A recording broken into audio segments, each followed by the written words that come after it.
नमस्कार दोस्तों, जय हिंद, जय भारत। आज अपन राजेंद्र बाला घोष की ही दूसरी कहानी दुलई वाली पढ़ने जा रहे हैं।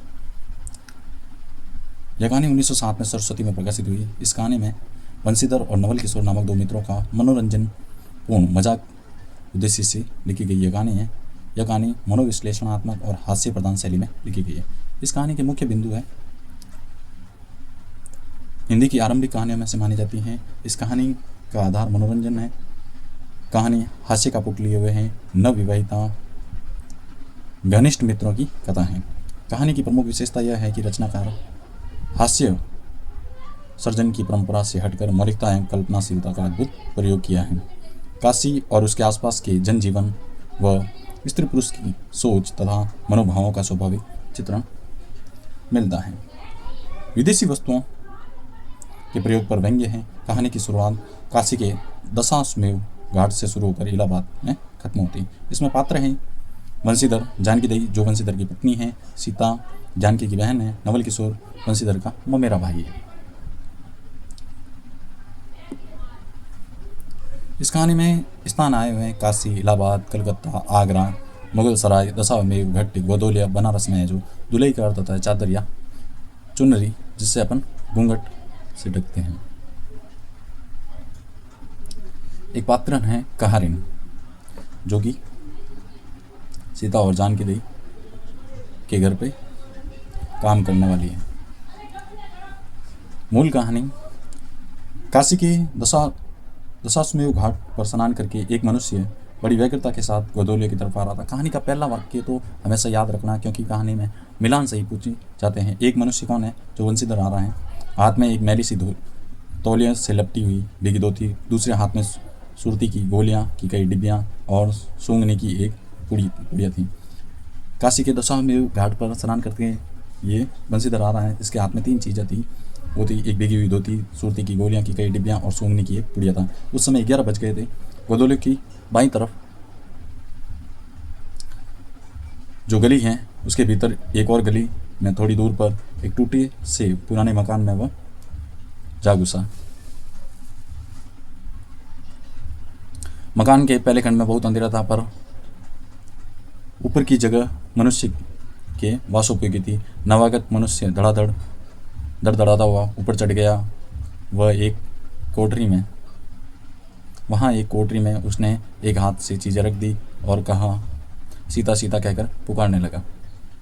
क्या है? कहती हुई 10 वर्ष की बालिका आ खड़ी हुई। तब उस पुरुष ने कहा, सीता जरा अपनी बहन को बुला लो। ये बंसीधर दौड़ता दौड़ता हुआ अपने वापस ससुराल के घर में आता है और ये 10 वर्ष की बालिका है। उसका नाम सीता है, जो कि बंसीधर की साली है। और वो अपनी साली से कहता है कि अपनी बहन जानकी को बुला ला। अच्छा कहकर सीता गई और कुछ देर बाद में ही एक नवीना स्त्री आकर उपस्थित हुई। ये नवीना स्त्री जानकी ही है। उसे देखते ही पुरुष ने कहा कि लो हम लोगों को तो आज ही जाना होगा। इस बात को सुनकर स्त्री कुछ आश्चर्य युक्त होकर और झुंझुला कर बोली, आज ही जाना है? यह क्यों? बोला, आज कैसे जाना हो सकेगा? ऐसा ही था तो सवेरे भैया से कह देते। ये भैया कौन है?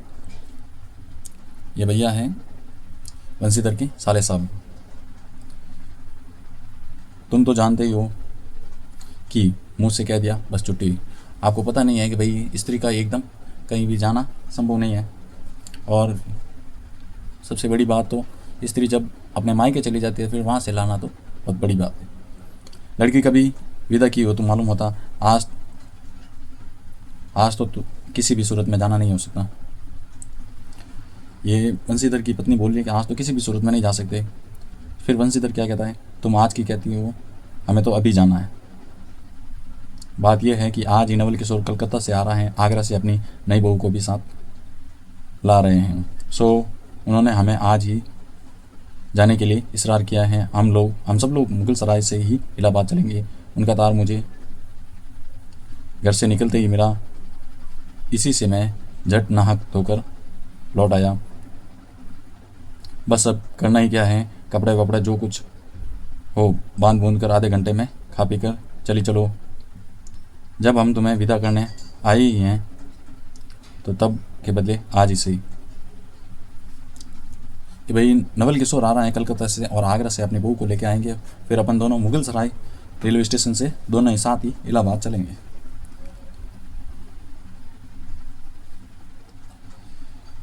हाँ ये बात है, नवल किशोर जो चाहिए।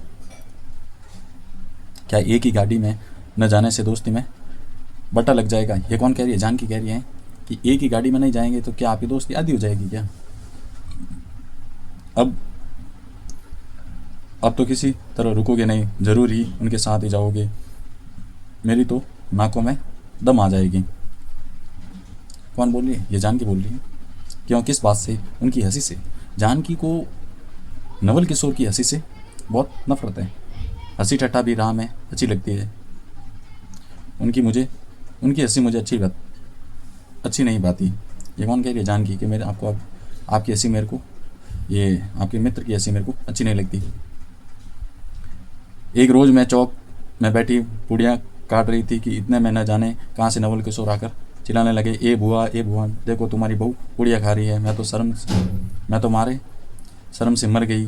हाँ भाभी जी ने भी बात उड़ा दी सही। वे बोली खाने और पहनने के लिए ही तो आई है। किसने कहा? ये भाभी जी ने कहा है। पर मुझे तो उनकी हंसी बहुत बुरी लगी। भाई स्त्री अपना मजाक थोड़ी सा ना सहन कर सकती है।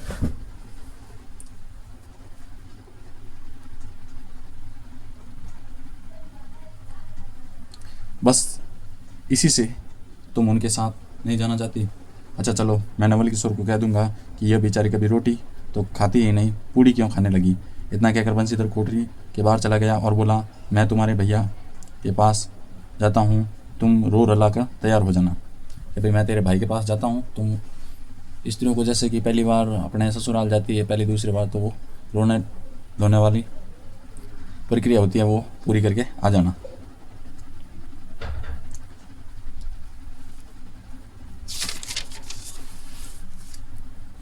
इतना सुनते ही जानकी देवी की आंखें भर आई, जैसे आषाढ़ या सावन की जड़ी लगी हुई। जानकी देवी ऐसे रोने लगी कि सावन और आषाढ़ की जड़ी लगी। बंसीधर इलाहाबाद के रहने वाले थे। बनारस में ससुराल था किसका? बंसीधर का।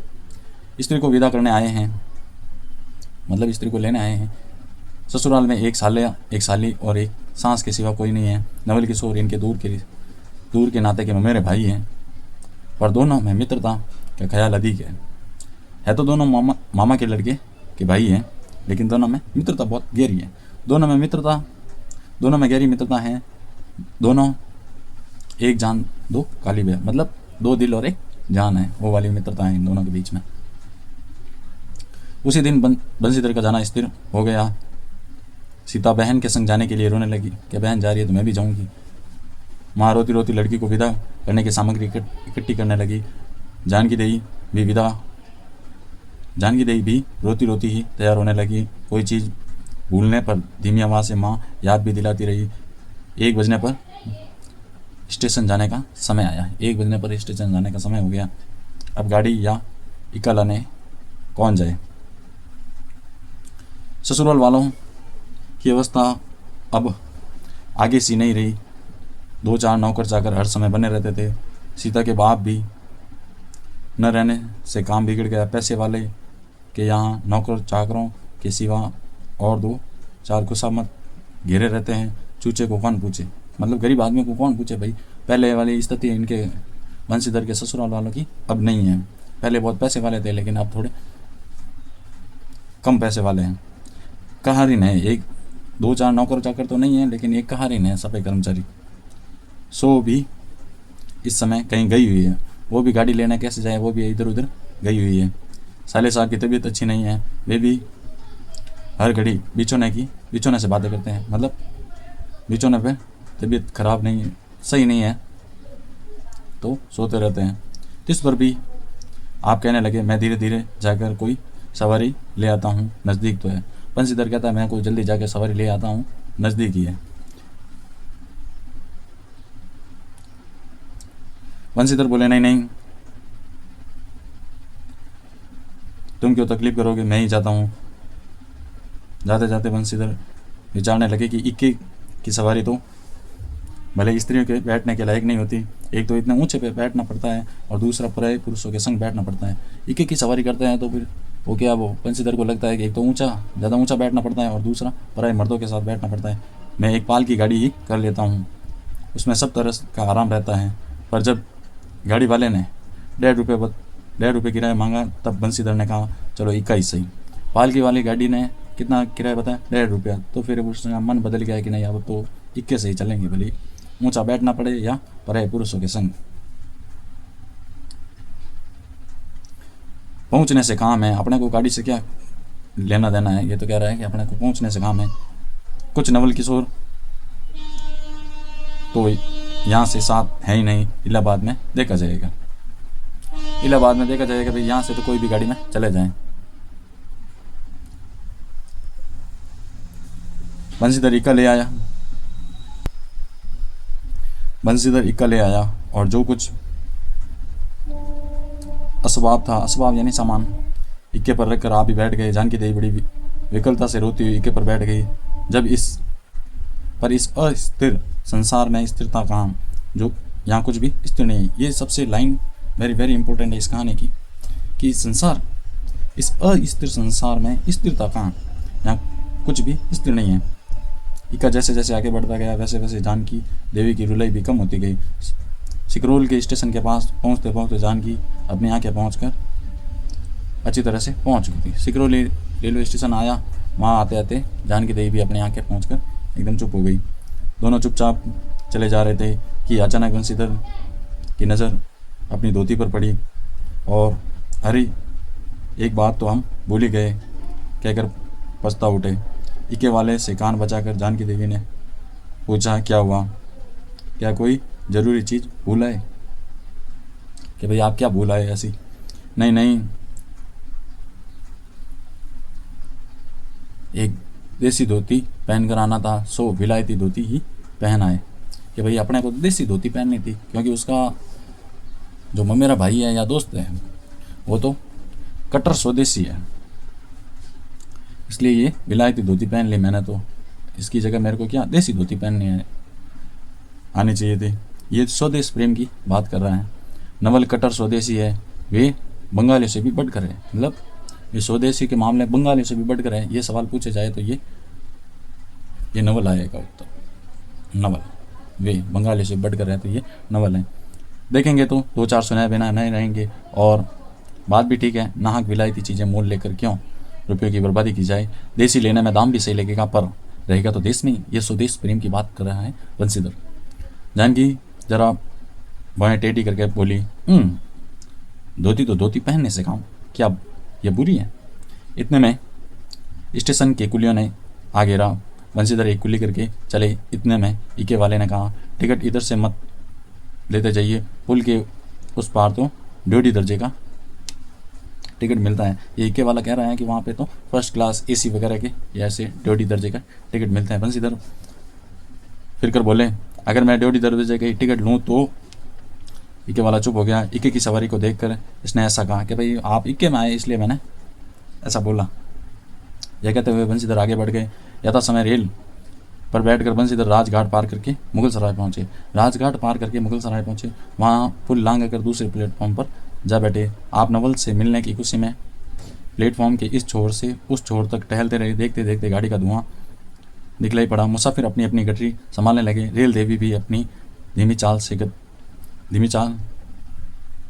धीमी करती हुई गंभीरता से आ खड़ी हुई। बंसीधर एक बार चलती हुई गाड़ी में ही शुरू से आखिर तक दे गए, पर नवल का कहीं पता नहीं। बंसीधर फिर सब गाड़ियों में दौड़ा गए, तेरा गए,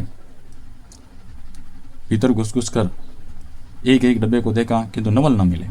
उसने गाड़ी जहाँ से शुरू हुई वहाँ से लेकर एंड तक देखते गया कि भाई मेरा दोस्त मिलेगा नहीं। फिर उन्होंने दूसरी तीसरी बार देखा, एक एक गाड़ियों के अंदर डब्बों के अंदर जा कर चेक किया, लेकिन मित्र नहीं मिला। अंत में आप खिजला उठे और सोचने लगे, मुझे तो वैसे ही चिट्ठी लिखी और आप न आया। उसको लगा कि इसने ऐसे ही चिट्ठी लिख दी होगी और मजाक किया होगा, कि वैसे ही वो मजाक की स्वभाव का था। मुझे अच्छा उल्लू बनाया। अच्छा जाएंगे कहाँ, भेंट होने पर समझ लूँगा। सबसे अधिक सोच तो इस समय का था कि जान के सुनेगी तो ताना मारेगी। उसको सबसे बड़ी डर तो ये बात था कि जान के सुन लेगी तो फिर खैर नहीं है मेरी। पर अब सोचने का समय नहीं, रेल की बात ठहरी। बंसीधर झट से गए और जानकी को लाकर जनाना गाड़ी में बैठा दिया। जानकी को जनाना गाड़ी में बैठा दिया और खुद तीसरे दर्जे के डब्बे में बैठ गए। वह पूछने लगी, नवल की बहू कहाँ है? वह आए, वह नहीं आए, या कोई अटकाव हो गया? कहकर आप बगल वाले कमरे में जा बैठे। टिकट तो ड्योडी का था, पर ड्योडी दर्जे का कमरा कलकत्ता से आने वाले मुसाफिरों से भरा था, इसलिए तीसरे दर्जे में बैठने पड़ता है। टिकट तो उन्होंने ड्योडी दर्जे का लिया था, लेकिन ज़्यादा भीड़ होने के कारण उन्होंने तीसरे दर्जे में बैठना ही उपयुक्त समझा। जिस गाड़ी में बंसीधर बैठे थे उसके सब कमरों में कुल मिलाकर 10-12 ही स्त्री पुरुष थे। समय पर गाड़ी छूटी। नवल की बातें और न जाने क्या क्या अगड़ बगड़ सोचते गाड़ी के कई स्टेशन पार करके गाड़ी मिर्ज़ापुर पहुंची। गाड़ी मुगल सराय से शुरू होकर अब कहाँ पहुंच गई है? अगले स्टेशन मिर्ज़ापुर। मिर्ज़ापुर में पेट राम की शिकायत शुरू हो गई, मतलब उसको भूख लग गई। उसने सुझाया इलाहाबाद में पहुंचने में अभी देरी है।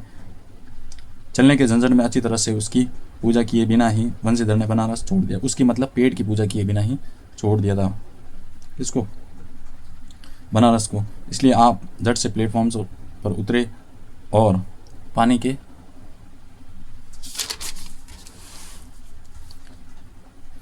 बम्बे से हाथ मुंह धोकर एक खोचे वाले से थोड़ी सी ताजी पुड़िया और मिठाई लेकर निरालय में बैठ उन्हें ठिकाने पहुंचा, यानी खाना ख़त्म किया। पीछे से जानकी की सुध आई। सोचा कि पहले पूछ लें, तब कुछ मोल लेंगे, क्योंकि स्त्रियां नटखट होती है, वे रेल पर खाना पसंद नहीं करती। वैसे भी लड़कियां बाहर खाना नहीं, मैं तो बाहर का खाती नहीं हूँ, ज़्यादा मोटी हो जाऊँगी, इसलिए वो सोचने लगे कि भाई स्त्रियां बाहर का खाती नहीं हैं।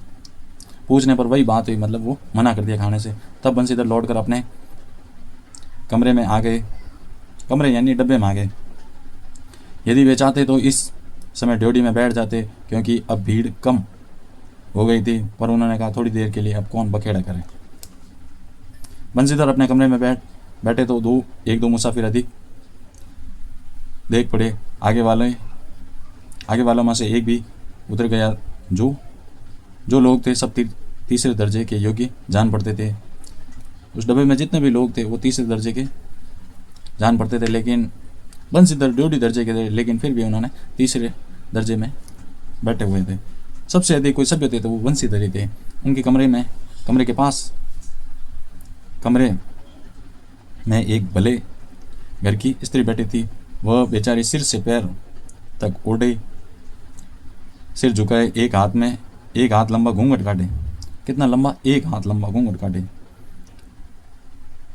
कपड़े की गठरी बनी बैठी थी। कपड़े की मतलब इतना सारा कपड़ा ओढ़ लिया था कि कपड़े की गठरी बनी हुई थी। बंसीधर ने सोचा इसके संग वाले भद्र पुरुष के आने पर उनसे बातचीत करके समय बिताएंगे, कि इसका कोई पुरुष आएगा तब उसके साथ बात करेंगे और टाइम पास हो जाएगा। 1-2 करके तीसरी घंटी बजी, यानी ट्रेन की तीसरी सीटी बजी। तब वह स्त्री कुछ अचकचाकर थोड़ा सा मुंह खोले जंगले से बाहर देखने लगी, मतलब खिड़की से बाहर देखने लगी। ज्यों ही गाड़ी छूटी मानो वो कांप से उठी। रेल का देना लेना तो हो ही गया, अब उसको किसी की क्या परवाह। वह अपनी स्वाभाविक गति से चलने लगी। प्लेटफॉर्म पर भीड़ न थी, केवल 2-4 आदमी रेल की अंतिम विदाई तक खड़े थे। जब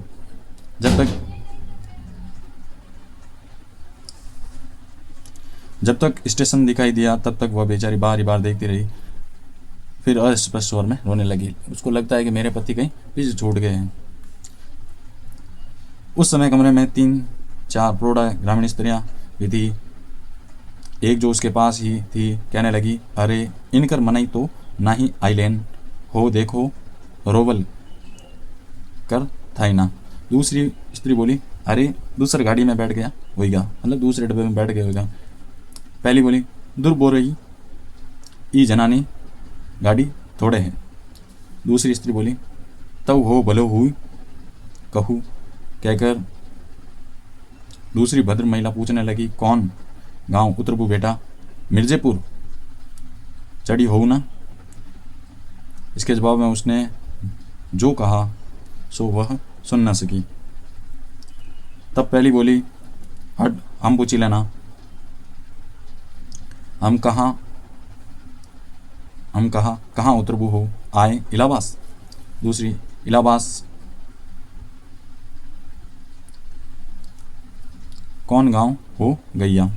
पहली बोली, अरे नाही जलू पयाग जी जहाँ मने मकर नाहे ले जाला। ये दो ही कथन इंपॉर्टेंट है, एक ये पहले स्त्री वाला, ये भी पहले स्त्री वाला, ये दो कथन ही ज़्यादा इंपॉर्टेंट लग रहे। दूसरी, भला पयाग जी काहे न जाने जे काहे ही नहीं तोरे पंच के धर्म से चार दाई नाय चुकी हई। ऐसो हो सोमवारी और गहन दगा दगा लाग रहा तउन तोरे काशी जी नहा गई रही। पहली स्त्री बोली, आवे जाए के तो सब औ तो जाता बटले बाटेन फुन यसाई तो बिचारो विपत न पड़ल बाटिले। हे हम पंचा हड़ राजघाट टिकस कटोली मोंगस के सराये उतर ली होद पुनः चढ़ ली। दूसरी स्त्री बोली, ऐसे एक दाई हम आवत रहे मिली और मारे संगे रही। दको ने टिसनिया पर उकर मालिकवा उतरे से जी की जुतरे ही गाड़ी खुली। अब भैया उगरा फाड़ नारी आई, ए साहब गड़िया खड़ी कर, ए साहिब गड़िया तनी खड़ी कर। भला गड़िया दाई नाती काहे न के खड़ी हो। पहली स्त्री बोली, ऊ मेरवोरा बड़ी उजबक रहल, भला कहूँ के चिलाई के रेलियो काहू खड़ी होला। ये सब बनारसी बोली है जो उसने ग्रामीण अंचल बोलचाल की भाषा में बातें कर रही है। इस बात पर कुल कमरे वाले हंस पड़े। अब जितने स्त्री पुरुष थी एक से एक अनोखी बातें कहकर अपने अपने तजुर्बे बयान करने लगी। बीच बीच में उस अकेली अबला की स्थिति पर भी दुख प्रकट करती जाती थी। तीसरी स्त्री बोली, टिकसिया पले बाएं के नाही ए सहेब बा सुनीते कलकत्ते ताई ले मसूलिया लगी। अरे ई हो तो नाई की दूर से आवत रहल फरागत के बंदे उतर लेना। चौथी स्त्री बोली, हम तो इनके संग के आदमी के देखबो न काई गोइया। तीसरी स्त्री बोली, हम देखे रहेली हो मजे की टोपी दिए ले रेलेन को।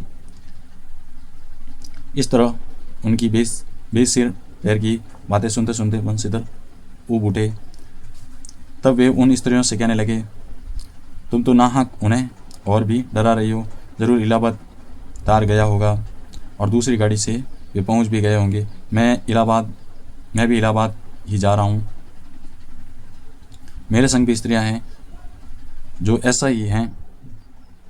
तो दूसरी गाड़ी तक आने तक मैं स्टेशन पर खड़ा रहूँगा। तुम लोगों में से यदि कोई प्रयाग उतरे तो थोड़ी देर के लिए स्टेशन पर ठहर जाना। इनको अकेला छोड़ देना उचित नहीं है। यदि पता मालूम हो जाएगा तो मैं इन्हें इनके ठहरने के स्थान पर भी पहुंचा दूंगा। ये कौन कह रहा? बंसीधर, जो बड़ी चादर ओढ़े हुए दुलई वाली जो महिला है उसके बारे में बातचीत चल रही है। बंसीधर की इन बातों से उन स्त्रियों की वाकुधारा दूसरी और बह चली। हाँ, यह बात तो आप भली कही। नहीं भैया, हम पंचे काहे के मुझसे कुछ कही। अरे एक के एक करत न बाय तो दुनिया चलत कैसे बाय, इत्यादि ज्ञान गाथा होने लगी। कोई तो उस बेचारी को सहारा मिलते देख खुश हुए और कोई नाराज़ भी हुए। क्यों? सो मैं नहीं बदला सकती। उस गाड़ी में जितने भी मनुष्य थे सभी ने इस विषय में कुछ न कुछ कह डाला था। पिछले कमरे में केवल एक स्त्री जो फारसी चीट पहने हुए दूल्हे ओढ़े अकेले बैठी थी, कुछ नहीं बोली। सब उस डब्बे में सारे वो लोग उस मोटे कपड़े वोटे हुए औरत के बारे में सारे कुछ बोल रहे थे, लेकिन एक स्त्री थी जो स्त्री नहीं थी, वो तो पुरुष था, नवल किशोर, वो नहीं बोल रहा था। वो दूल्हे वाले का वेश धारण किए हुए थे और फारसी छींट, फरासी लिखा हुआ है लेकिन ये फारसी छींट है। कभी कभी घूंघट के भीतर एक आंख से निकालकर बंसीधर की ओर ताक देती थी और सामना हो जाने पर मुंह फेर लेती थी। बंसीधर सोचने लगा कि यह क्या बात है, देखने में तो भले घर की मालूम होती है पर इसका आचरण सही नहीं है। देखने में तो भले घर की मालूम होती है पर इसका आचरण सही नहीं है। ये नवल किशोर के बारे में कह रहे हैं जो दुल्हे भाई का वेश धारण किए हुए। गाड़ी इलाहाबाद के पास पहुंचने को गई हुई। बंसीधर ने उस स्त्री को धीरज दिलाकर आकाश पाताल सोचने लगे। यदि तार में कोई खबर न आई हुई हो तो दूसरी गाड़ी तक स्टेशन पर ही ठहरना पड़ेगा, और जो उससे भी कोई न आया तो मैं क्या करूँगा। जो वो गाड़ी नैनी से छूट गई। नैनी यानी स्थान का नाम है, नैनीताल। अब साथ की उन अशिक्षित स्त्रियों ने फिर मुंह खोला कि भैया जो क्यों बिना टिकास की आवत हुई तो ओकार के सजाए होला। ओरा ओका ई ना ही चाहत रहा कि मैं रारू के तो बैठा दीह लेन और अपुआतन तउन टिकस लेन के चल दीह लेन। किसी आदमी ने तो यहाँ तक दौड़ मारी कि रात को बंसीधर इसके जेवर छीन कर रफू चक्कर हो जाएंगे। उस गाड़ी में एक लाठी वाला भी था। उसने खुल्लम खुल्ला कहा बाबूजी कुछ हमरो साझा, कि भाई कुछ हमारी भी साझा कर लो। आप तो उस औरत की बात कर। इस बात पर बंसीधर क्रोध से लाल हो गए। उन्होंने इसे खूब धमकाया। उस समय तो वह चुप हो गया, पर इलाहाबाद उतरता बंसीधर ने बदला लिए बिना न रहता। बंसीधर इलाहाबाद में उतरे। एक बुढ़िया को भी वहीं उतरना था। उससे उन्होंने कहा कि उनको भी अपने संग उतार लो। फिर उस बुढ़िया को उस स्त्री के पास बैठाकर आप जानकी को उतारने गए। जानकी से सब हाल मिलने पर वह बोली, अरे जाने भी दो, किस बड़खेड़े में पड़े हो। पर बंसीधर ने न माना। जानकी को और उस भद्र महिला को एक ठिकाने पर बैठाकर आप स्टेशन मास्टर के पास गए। बंसीधर के जाते ही वह बुढ़िया जिन्होंने रखवाली के लिए रख छोड़ा था किसी बहाने से भाग गई। अब तो बंसीधर बड़े असमंजस में पड़े। टिकट के लिए बखेड़ा होगा क्योंकि वह स्त्री बेटिकट है। लौट कर आए तो किसी को न पाया। अरे ये सब कहाँ गई, यह कहकर चारों तरफ देखने लगे, कहीं पता नहीं। इस पर बंसीधर घबराए। आज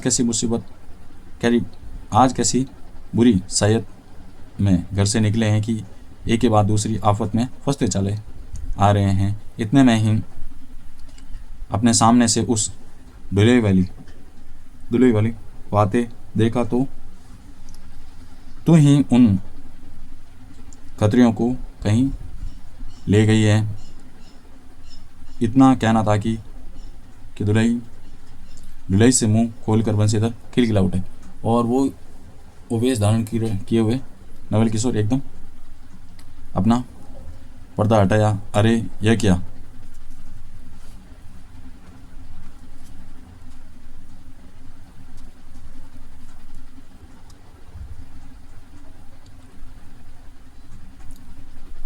सब तुम्हारी ही करतूत है। अब मैं समझ गया कैसा गजब तुमने किया है।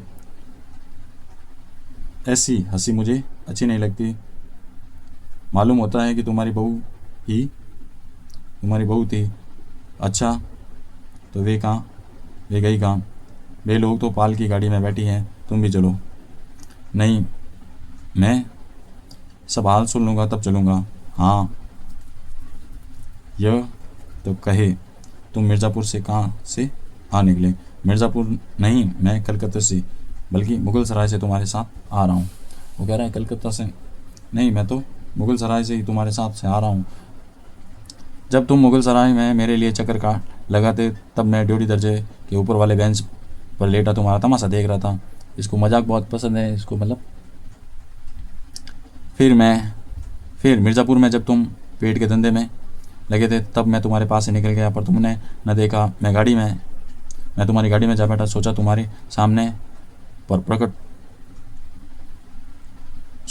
आने पर प्रकट होऊंगा। फिर थोड़ा और देख ले करते करते यहाँ तक नौबत पहुँची। अच्छा अब चलो, जो हुआ उसे माफ़ करो। यह सुनकर बंसीधर प्रसन्न हो गए। दोनों मित्र बड़े प्रेम से बातचीत करने होने लगी। बंसीधर बोले, मेरे ऊपर तो कुछ बीती, पर वह बेचारी जो तुम्हारे से गुणवान के संग पहली ही बार रेल से आई हो, बहुत तंग हुई। उसे तो तुमने नाहक ही रुलाया, बहुत ही डर गई थी। नहीं जी, डर किस बात का, हम तुम दोनों गाड़ी में थे ना। हाँ, पर यदि मैं स्टेशन मास्टर से इतला कर देता तो बकेड़ा खड़ा हो जाता। अरे तो क्या मैं मर थोड़ी ही गया था। 4 हाथ की दुल्हे की बिसात ही कितनी। ये दुल्हे की बिसात कितने हाथ की? 4 हाथ की। और उसने घूंघट कितना काट रखा था? 1 हाथ का। इस तरह बातचीत करते करते दोनों गाड़ी के पास आए। दोनों ने देखा तो दोनों मित्र बंधु में खूब हंसी हो रही थी। जानकी कह रही थी कि अरे तुम क्या जानो, इन लोगों की हंसी ऐसी है कि हंसी में किसी के प्राण भी निकल जाए तो इन्हें दया ना आएगी। ये कौन कह रही है? जानकी। ये दोनों मित्रों के बारे में बात हो रही है। खैर, दोनों मित्र अपनी अपनी घरवाली को लेकर राजी खुशी घर पहुँचे और मुझे भी उनकी यह राम कहानी लिखने से छुट्टी मिली। ये मुझे कौन है? लेखिका बंग महिला। जय हिंद। दोस्तों, अगर ये कहानी अच्छी लगी हो तो लाइक ज़रूर करना।